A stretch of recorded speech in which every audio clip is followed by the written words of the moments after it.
Hello everyone, good evening.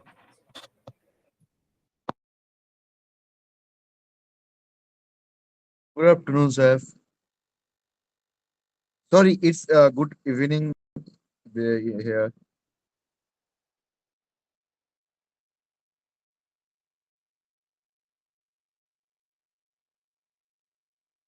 Hey, good evening, Saif. How are you? All good, Nilda. Thank you. How about you?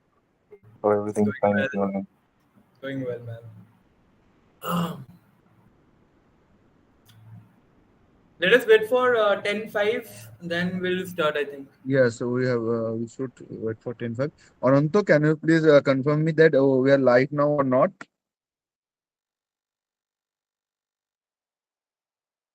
Yeah, we are live. Okay, thank you, Ananto.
I think we should start now. It's already 10:05. So let me introduce our key speaker for today's session, Mr. Nilotpal Saha, who actually our uh, main architect of Rapid. And also we have other Rapid maintainers, Rapid concept builder, and other Rapid contributors. So, uh, Nilda, are you there? Yes, Animesh. Yeah, Nilda is here. And today we have another session is Shows and Tell, where our some Rapid maintainers will be showing their projects. So I think we should start. Nilda, the stage is yours. Thanks, Animesh, for letting me. Uh, Thanks for joining, everyone. My voice, Animesh, just let me know my voice is clear and audible to Your voice everyone. is clear and audible. We can start our session. Cool. So today's topic is basically requirement dynamism. Uh, this is something that we are trying to solve with Rapid. Now, I will rather go forward. I will ask you guys a question. Do you guys know about requirement in a software industry or IT? if we're creating a software solution, does anybody, one of you, can tell me what is the requirement? Like you can give an example as well.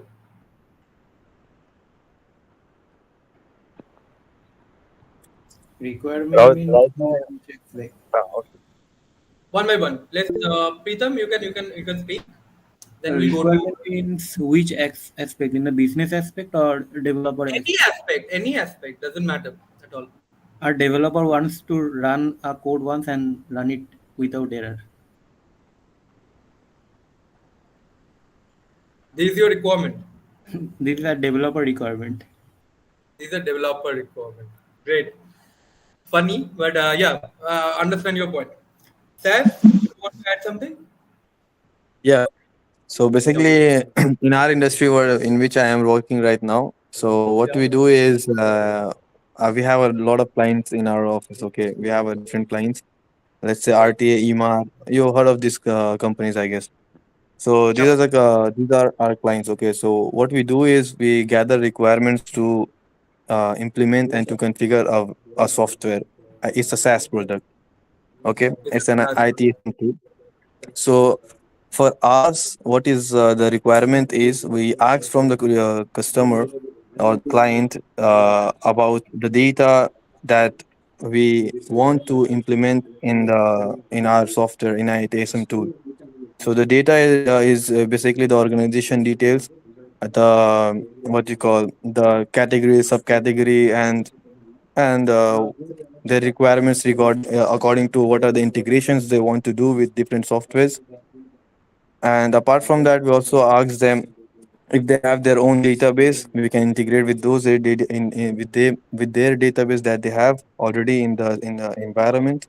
And apart from that, as from the developer aspect, we also require the design if they have it, or their color complexion, their color code they have it, or Right. apart from that. So there were many requirements before starting a software application development process. There were lots of requirement. Software development team should be taken care of, right? So Exactly. suppose let me just rephrase the requirement one a specific requirement of a software project. Suppose we need a authentication module, or suppose we need a need something extra data in our authentication module from the user. So this kind of these are the normal requirement of a software solutions that people can have. So we, everyone of who is present over here, who we all understand the concept of getting requirement from the client or who wants to build a software, uh, and its importance. Next word, which is we can all see in the screen, which is dynamism. So I think all of you will agree that requirement are going to change with time to support certain feature in our softwares. So suppose we have a feature called feature one, and it had two requirements. When we actually start building the feature one in our software application, and this requirement one and requirement two, after the completion of this requirement one and requirement two development, then the business or the person who is actually building the software thought about another requirement called requirement three. Then we need to suffice that. So for that, we need to go to another cycle of the development cycle to basically fulfill that feature of feature requirement, that is requirement 3. So this continuous changes of the requirement is called the requirement dynamism. So how we can actually solve it? So it's a brief understanding of the requirement dynamism. Requirement dynamism is the actually challenge of building software in a rapidly changing business environment. So if we're creating a software, most of the cases there are business software that we are actually building. Or if we talk about the personalized tools, those are also features which is for a particular business requirement. Likewise, this was the business required for yourself, for your personal personalizations. Suppose Google Task or Google Keep, where we keep notes for a day to day keep the notes that we require. So those are the requirements specific to ourselves. And suppose we talk about a e-commerce platform where there's a business and we are creating a software e-commerce platform for the particular brand or company who is actually selling something online.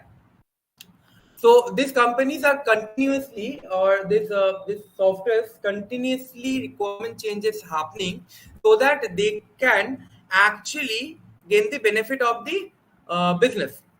So problem faced by the development team, which is the what is the biggest problem that we face? That is the rapid business requirement changes for the rapid growth of the business.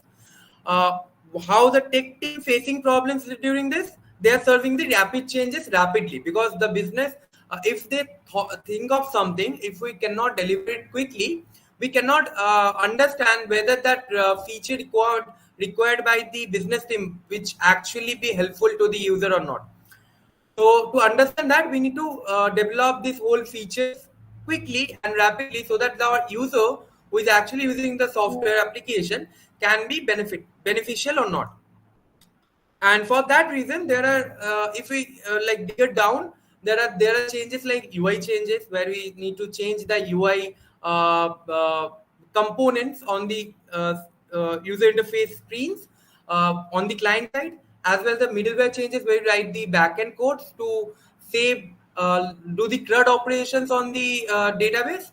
And also the database design changes. The table have suppose 4 columns, and we need to add more columns to it to save four new data. So these are the changes that developer need to be taken care of. So there are a front end guy who is taking care of the UI changes. There's a back end guy who is taken care by data middleware changes, and there's a database guy who is basically taking care of the database design changes. So there are three set of people who basically taken all of these changes that is required by a business for the rapid growth. So there are too many changes that is required. So that is why the requirement dynamism is a problem in the software industry. So let's start with one single thing, that is the data changes problem. So the UI changes. Suppose let's talk about the all the three aspect of the UI, middleware, and the database design. So suppose we have a form where we take the user feedback, where we take name, email, and user feedback.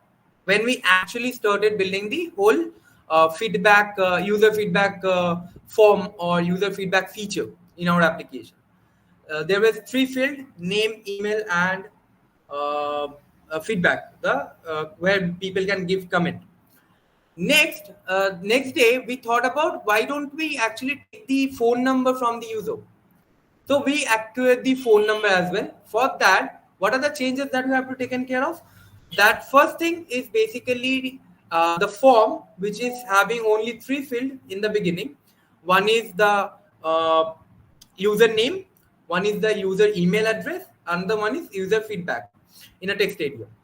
Now we need to add another field called phone number, where the user can give their phone number as well. And finally, after doing the UI changes, now we have to go to the middleware changes. So how the middleware changes actually beneficial, like what is required and need to be taken care of by the backend team.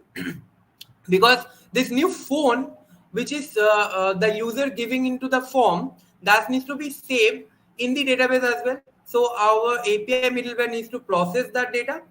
So for that, the backend changes was required.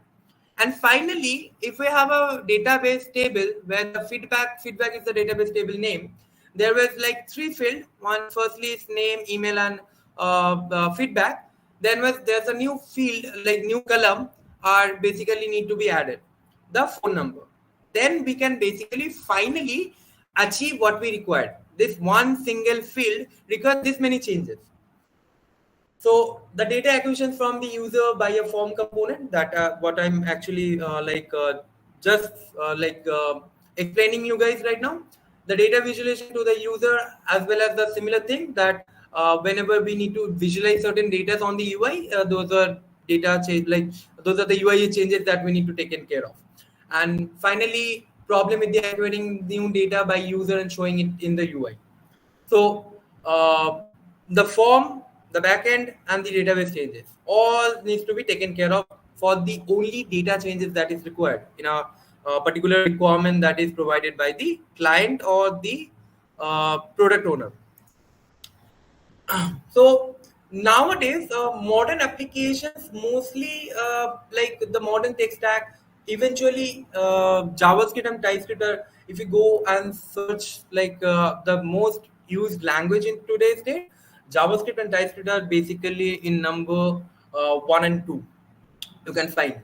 So these are the popular languages that is used to develop a software application, and for that reason, these platforms are used. Like there are lots of frameworks available who are actually using JavaScript, TypeScript as the as language. Those modern tech stack actually choose JSON for their data structure, handling the request and response on the API side, on the UI side. So JSON is mostly usable data structure in today's modern tech stack that developer mostly use. And now, if we choose to store this JSON, uh, nowadays people are basically interested into document database, right? Document database can like hold the data of any JSON, and since it's basically we can do the vertical scaling rather than horizontal scaling in document database, so that people are using document database nowadays. Then you are good to go. Like if you're using document database, and with the constant changes of the business requirement that we like explained before. So what if we choose relational database, and what is the difference between this relational database and document database?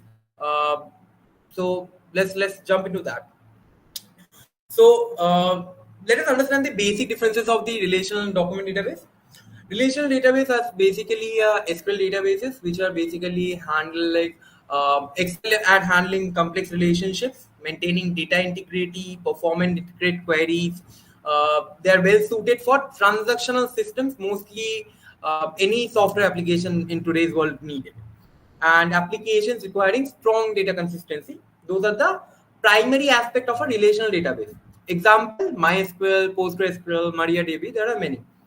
Oracle, MS SQL. There are many of the relational database that is available in today's time. And let's go to the document databases now. Document databases are no SQL databases, so there will you don't need to write SQL queries to get the data from the uh, system like document database. So they offer different kind of different kind of features. Like what are the features? Like flexibility, scalability, ease of development. They are ideal for application with rapidly changing data structures, high write throughput, and the ability to tolerate occasional inconsistencies. Example like MongoDB, DynamoDB. So these are the popular databases that can be used for the document databases purpose and used in the industry. And let's go back to the previous questions where we actually left off to understand the basic difference between the relational database and the document database. What if we choose relational database to achieve what we have in the document database? So for that reason, and why we need that actually, why we need relational database at the first line? Basically, there's an answer which is stated on the relational database side that we can all see. They are well suited for transactional systems and applications requiring strong data consistency. These are the primary factors of any software applications in like if you are building any software that is for any businesses or any particular purpose is going to resolve. These are the primary factors you need to have in mind, which is not possible with the document databases. So, but we can get the benefit of the document databases in our structure, so that we can have the we can serve rapidly changes business requirement rapidly.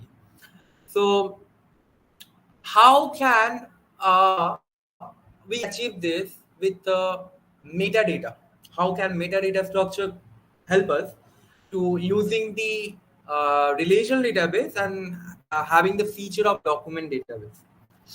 So I think all of you, I don't know all of you. Let's not go into that. Let's raise your hand. How many of you are actually use relational database in your lifespan? Guys, you can raise your hand so that I can understand how many of you really use the relational database in your lifespan. MySQL, PostgreSQL, MSSQL, anything, Oracle. Only two people use relational database in their lifespan. Okay, there's three. Ananto, Sai, Pritam. I think rest of the people are either sleeping or Proto. Cool. Four. I think in our early days of in our career, we all are 2 to 3 years experience. Some of them are like 6, 7, 10. Everyone use at least once in your lifespan document data, like a relational database like MySQL, Oracle, MS SQL, PostgreSQL. These are the commonly used databases that are available resources on the internet with the frameworks are available in the market. So, and let us go again. You guys can stop raising your hand. I'm going to ask you another question then. Agarbato always like raise his hand. Any question you ask. Okay. So basically, let's understand how many of you know document databases and use document database in your life work lifespan. Anybody use document databases? Okay, cool, no issue. There's one. Saf use document database in his work lifespan. Cool.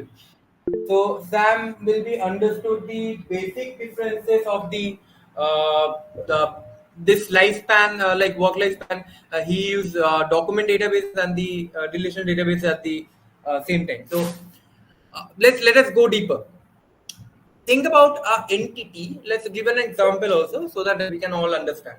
Let's think about an entity called organizations or tasks, etc. And the information like organization address, which we need to save it in our database. And also for the task, we have task start date and task end date. And metadata structure can help you store this entity information without horizontal scaling of a database table.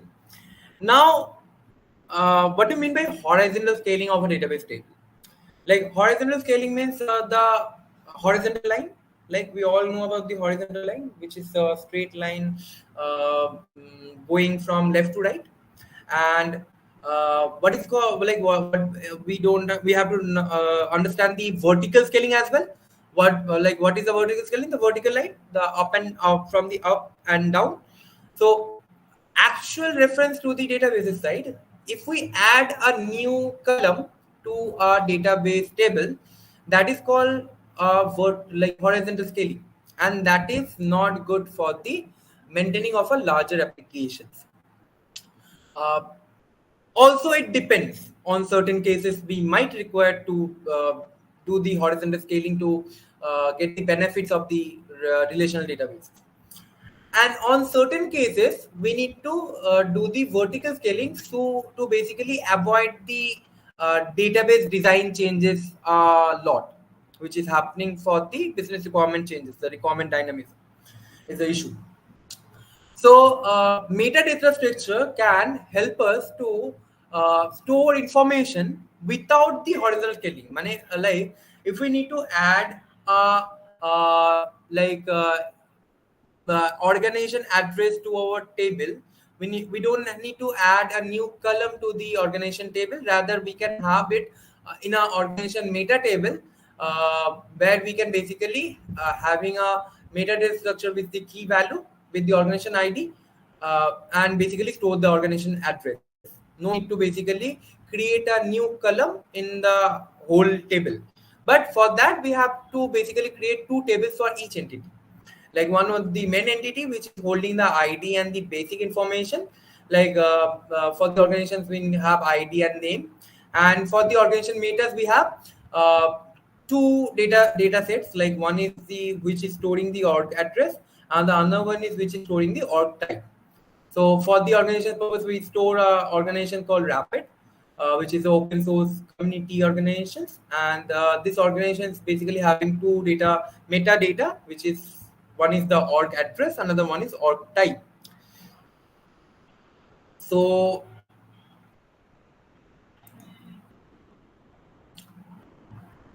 let's go to the actual the differences between the what we have and what we not. So I think we all understood the meta data structure benefits. Now let us understand what are the things that we need to be done and what are the things that we already had in our rapid framework.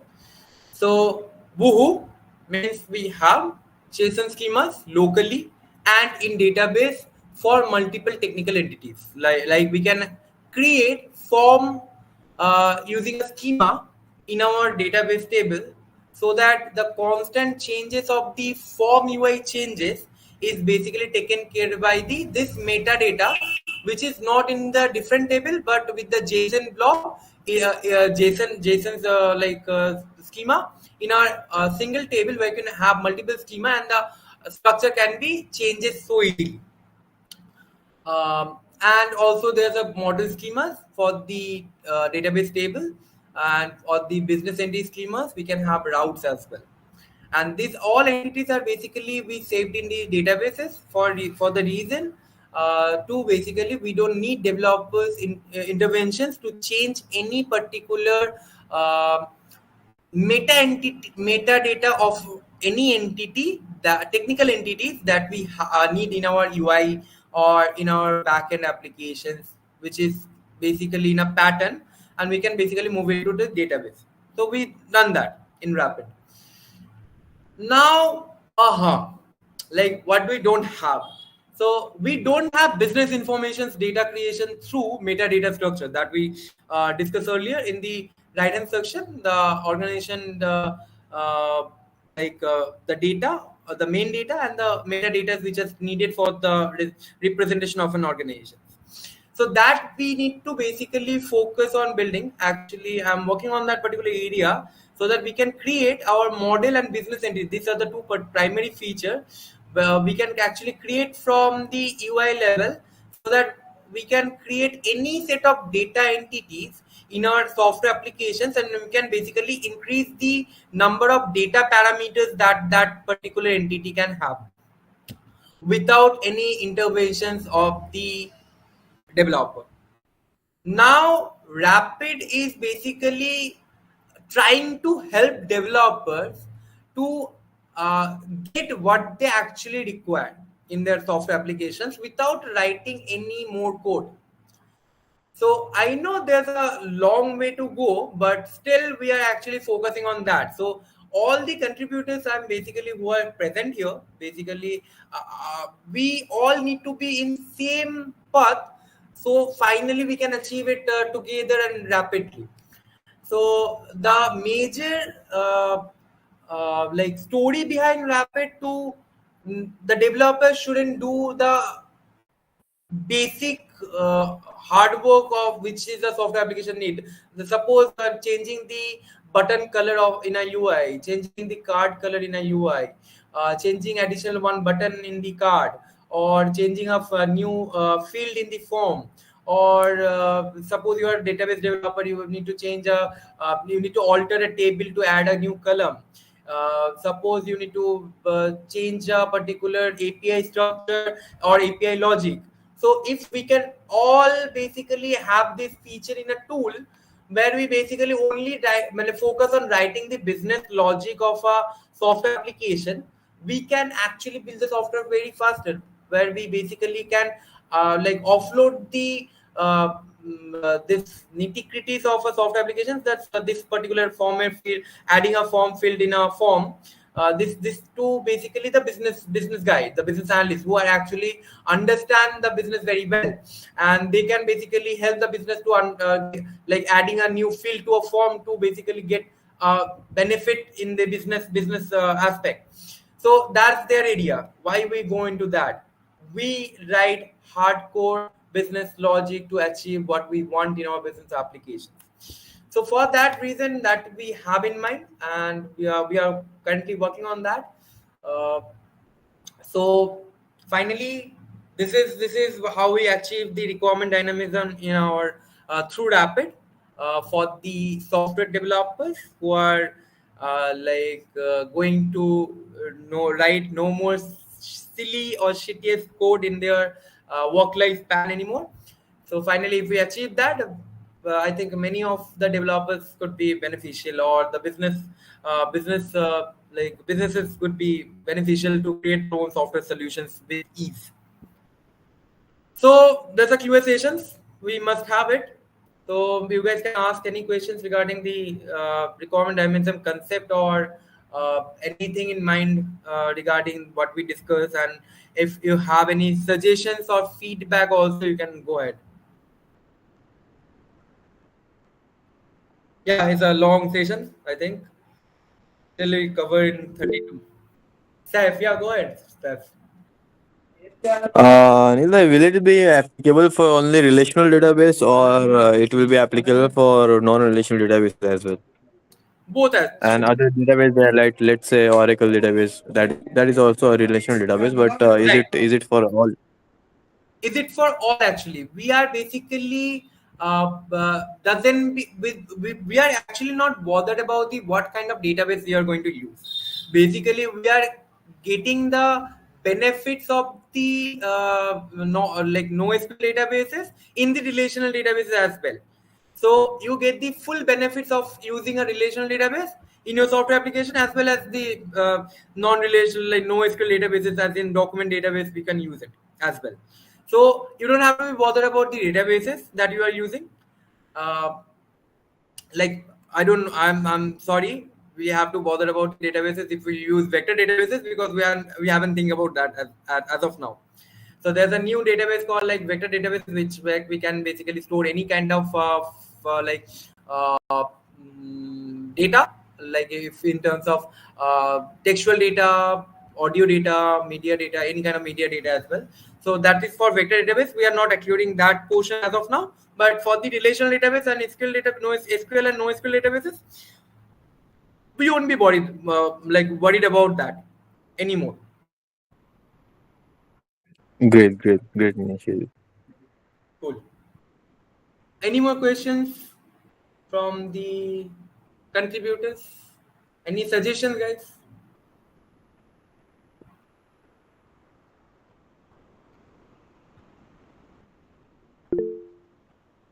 Yeah. Go ahead, Sam. Love to know your feedback. Yeah, hi. No feedback actually. I was just thinking, have you guys thought of how are you going to take it forward, and which are the areas where we will be actually. Samna, your voice too low to recognize. Can you please I'll try to be tell me louder. your point out louder? Am I audible now? Yes, Yes, you yes, are. your voice no Yeah, audible. my question is basically, what is the plan to implement this? Which are the areas which will get impacted?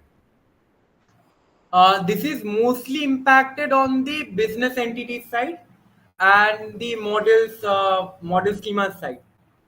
So finally, rapid user cannot see the what is happening on the database side as at all. How basically they can only create model on the model builder tool, like we have in app builder, where they can basically give a schema of a data structure, not in the format currently we have. Uh, where basically rapid user only give the name of the entity and its metadata that is required for that entity to store. And finally, we will create that entity and the entity meta table for them when they basically publish that model in the store. And after doing that, they will be able to create the form from that metadata structure they provided, and the metadata like entity data structure they provided. So we'll start with the model and the business entity, and then we'll go forward with the creating a form schema, as well as the creating the API backend logics layer as well. But I haven't think about the backend logic as of now. But for the form schema and the model and business entity, I have pretty much sure like whatever I thought is basically could be done. Like it's doable. And I would love to like if anybody of you guys are interested in this area to particularly worked on, like we can connect after this session, or like whenever you are free, like let me know. We can basically sit together and discuss our actual process of building this whole feature that we're talking about to fulfill the requirement dynamism problem completely, and we can all work on that as well. Anything else, Sam? No, fine, it's okay. I understand. So I You, guess but I want more feedback from your side. Basically, we are on the right directions or not. Is anything that I missed, like while discussing the whole rapid dynamism concept and how we are going to solve it, and like after letting you know what are the things that we need to work on. You have any feedback for us to basically taken care of? no, nothing right now. I think we must create a proper specification of it as a issue on our GitHub so that people can review Like them. I'm thinking about not creating an issue because this is will be impacted in like a lot of repositories. So I'm thinking of creating a GitHub discussions where we basically I'm going to explain the what are the things that we are going to focus on currently, and what are the features that will be we are going to do right now. And then from there we can have the feedback and questions, and having the answers from the team and the contributors, and then we can move forward with that to creating specific issues on specific repositories, and we can move go for step forward with that. I agree. I agree. Cool. So I will wait for the discussion to come up, and once the discussion comes, everybody, all the contributors would be able to give their suggestions and whatever else could be written there. Right, true. Fine. Thank you. Any more questions, guys? Any more suggestions, feedback, anything?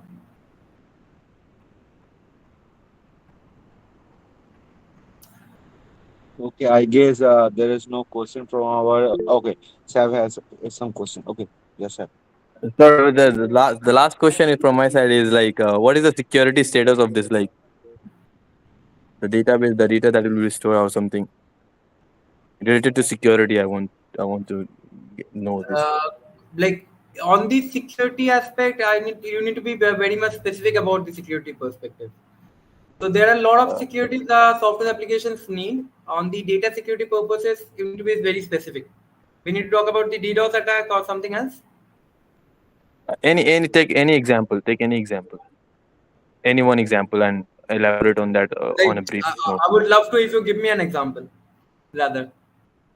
Then Let's say I'll be happy for to solve it. let's say if there is a man in the middle attack or MDM or something SQL injection or something like that. So So currently, in that like case, how Rapid, how do we tackle that? right?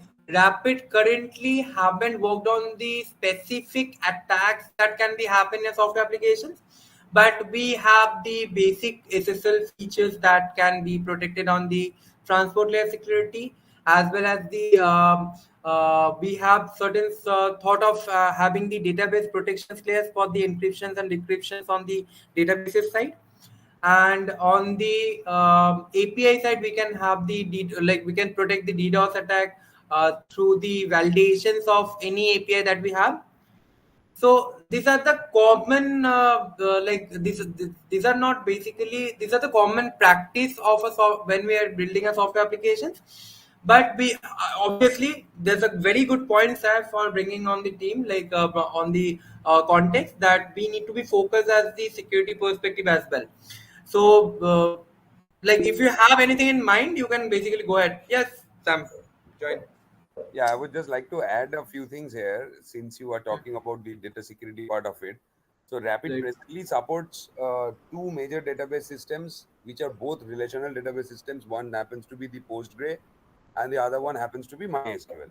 So, on these two database management systems, what we have already done is we have done POCs for encrypting the data at rest.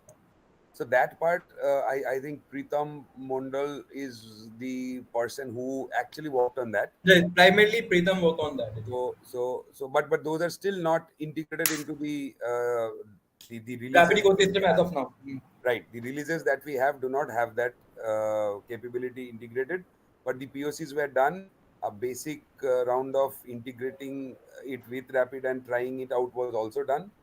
On top of that, I would like to say that there are three, four companies who have already started using Rapid as a framework. Uh, Namely, we have a company who completely works on uh, data analysis Right. based on machine learning and somewhat artificial intelligence. They work on the area of insurance domain. The company is called Vixplore Analytics, and we have another company called RXify, which I happen to be part of, and few of the contributors here are also part of that. So this framework is primarily promoted by RXify from the beginning. So RXify happens to be a company which basically is going to work with medical data. Since it's going to work with medical data, there are a lot of compliances. There's a global compliance of HIPAA, which was designed by the government of United States and more or less followed all across the world. The Indian government has come up also with a similar kind of a feature and protocols and statutory laws, which is covered under a name called DISHA, which is DISHA. That's Digital Information Security for Health Applications or something like that. I'm not 100% sure about the full form. So these two companies are also working on the data security part separately, which would benefit the Rapid framework itself. So that's somewhat I think I should have added onto the question that Saif had. Right. Great, We great. already there are people Okay. who are working on the data security perspective, and that can be basically Rapid community can be benefited with that particular R&D that they are doing currently. Yes, F. Go ahead. Sorry. It's awesome. It's awesome. It's all from my side. I guess I got my answer from Samda. Thank you, Samda. Cool. I think it's 10:44. Onimesh, you can go with the show and tell sessions. Thank you everyone Yes. for joining the sessions and Thank you, understanding Ninda. the comment dynamism issue Yeah, and thank how you, we Ninda, for work this that. amazing presentation. Onimet, And one thing, we have, yes, yes, Amda. just one thing. If time does not permit, we can have one or two show and tell today, and the other show and tells which are planned for today can be pushed to the Yeah, next. we have to start with the shows and tell. Then we can we'll understand about the whole situation. So first, Orko Pratap will share his project, who is developing in last week. Orko Pratap, are you there? Yes, yes, yes. I'm here. I'll be sharing my screen right now. Please, someone confirm that is it visible or not. It seems it's still Neil who As is I doing. can see, Neil, the screen is sharing. Yes, your screen is sharing. Yeah, we can see your Okay, okay, screen. okay, okay. In this week, I have completed the whole code list first, the whole documentation, as well as I have implemented one more thing here, like this code's list style props by which you can simply select here, and let's say you want your list to be in square like this. Okay, so it will come like square, and if you want to show it in Bengali number, okay, so it will show like this. So the whole code is here, and you the this Bengali is going to change here as well. Like if I write, if I select something circle, so the circle will going to change in the code as well. Okay. Other than that, I have completed the code list part as well. I'm adding few other things here so that these codes are can be done. Means people can understand it more easily, and the same with the code avatar, means code list item avatar, and then the code list item button, code list item icon, and this is the major thing that was not implemented till now, but I have completely I have completed the whole thing, so people can use the code list item secondary action, and these are the other few enhancements that I have done till now. Code list item text, the documentation has been completed, uh, and I think this is not up. Okay. It's up right now. So code list subheader, it has all also been done by me. Okay, so I've completed all those things by in this week till now. So that's all. Oh, that's great thing, Prabhat. It's really nice. Do you, in audience, in other contributors, do you have any question to Orkoproto about his project, about his work? And you can ask. Then we will go to our next contributor who will present his project in our shows and tell session. Is there any question?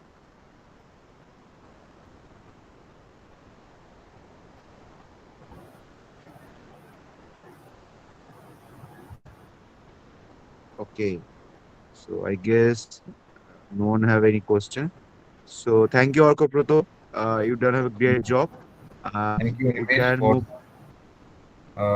giving me the chance first of all, and it's great to be Okay. showcased all We my. think, I think we should go to our next contributor. Ananto, are you there? Ananto? Okay, Ananto is not here. Okay. Actually, Ananto is the second one. Okay. Pritam Bak. Pritam, are you there, Pritam? Yeah, Okay. Pritam, can you please share your project, what you've done in last week for Rapid? yeah, I am sharing my screen. Okay, Pritam.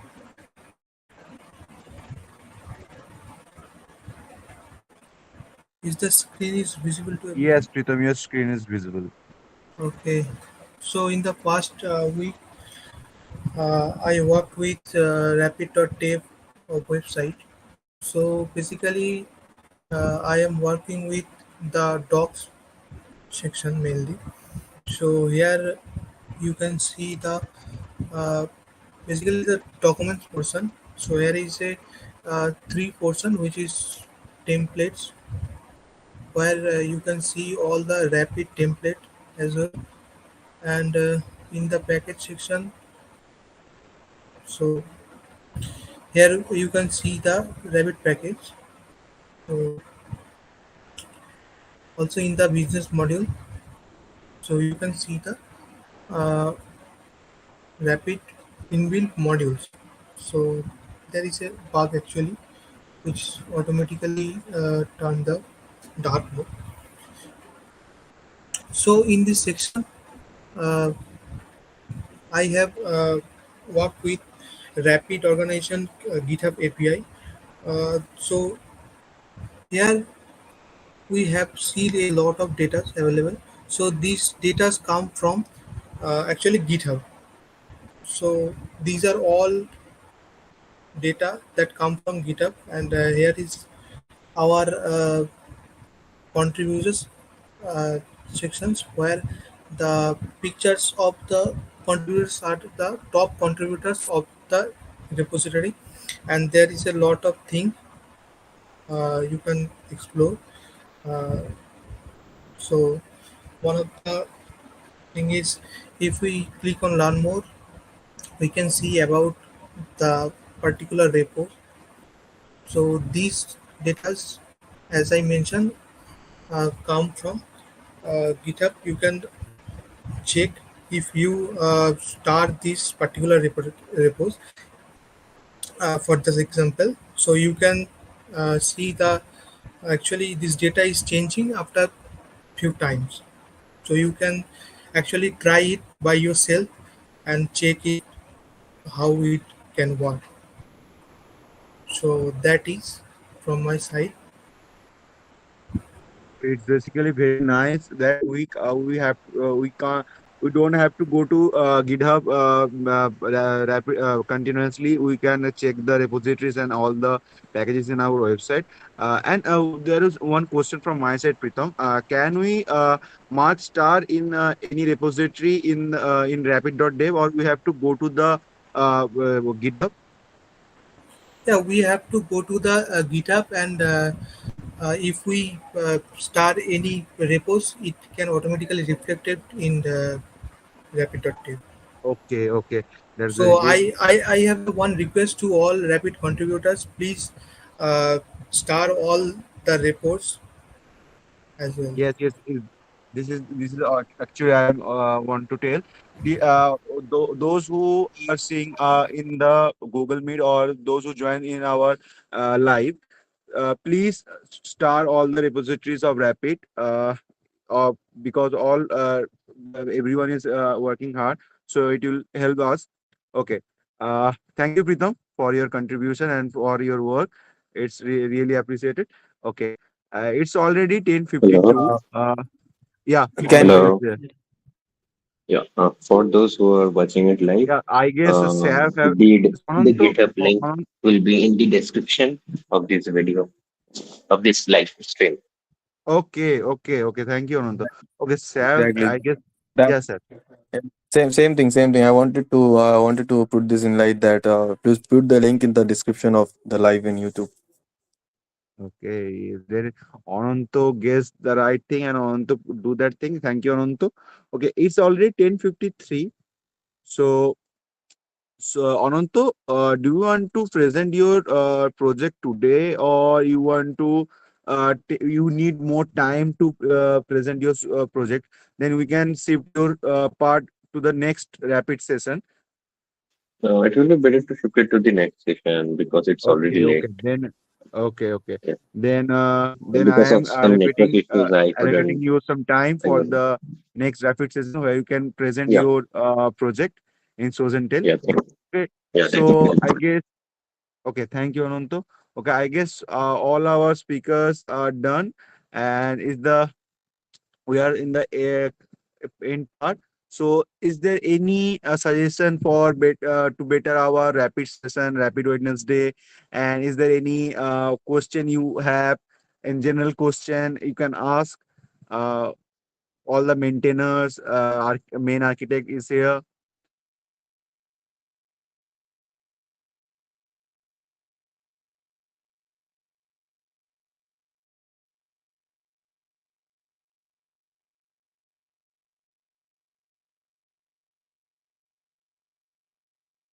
Okay, and we have the meeting notes of this session.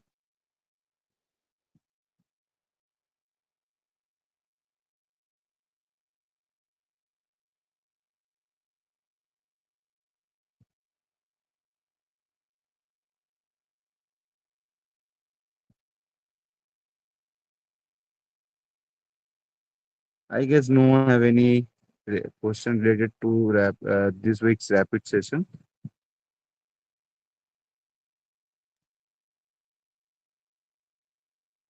Ananda, do you have any question or suggestion? Rahul, Pritam, and also Sab or Koproto. Pritam, do you have any suggestions?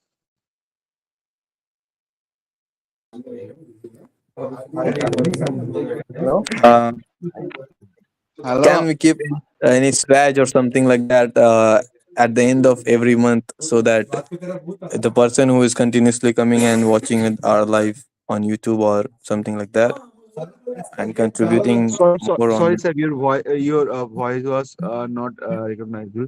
Can you please again Yeah, mention your point? basically the point I want to suggest over here is like, can we have any swag or something like that, where the people who are attending this session every in continuously over the period of a month, for them something, or something like that, so that people get engaged and students get engaged to this session Okay, most okay, of the time. that's a very good idea. We can have a discussion with all the Rapid members in our WhatsApp group and also in our Google group. I am putting a race about this thing, and we will discuss about it, and then we'll think that if you do best thing, then we can do. Okay, Rohitda, you are telling something. Hello. I'm Yeah. telling something that when don't I'm telling that the two people when talking is that when you Animesh and Ananto, yes, to the when you are talking, your voice is the what do you say? I totally forget. Our voice merged by any chance? Yeah.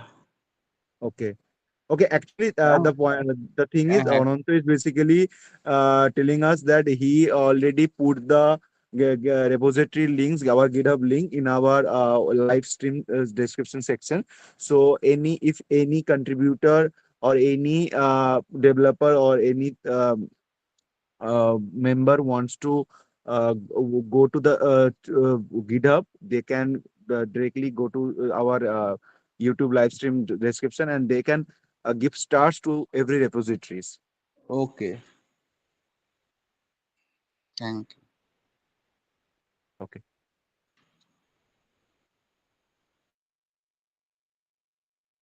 Okay. Anyone have any question, or we can wrap up our this week's Rapid Wednesday?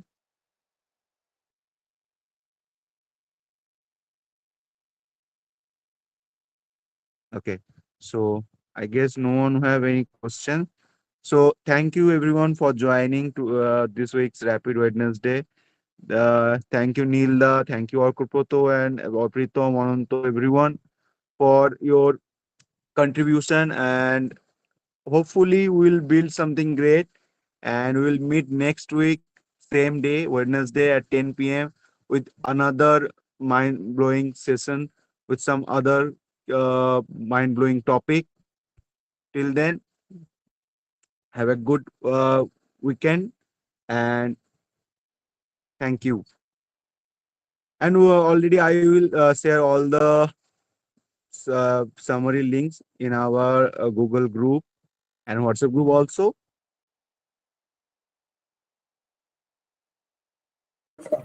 Thank you everyone, thank Thank you you so everyone. much.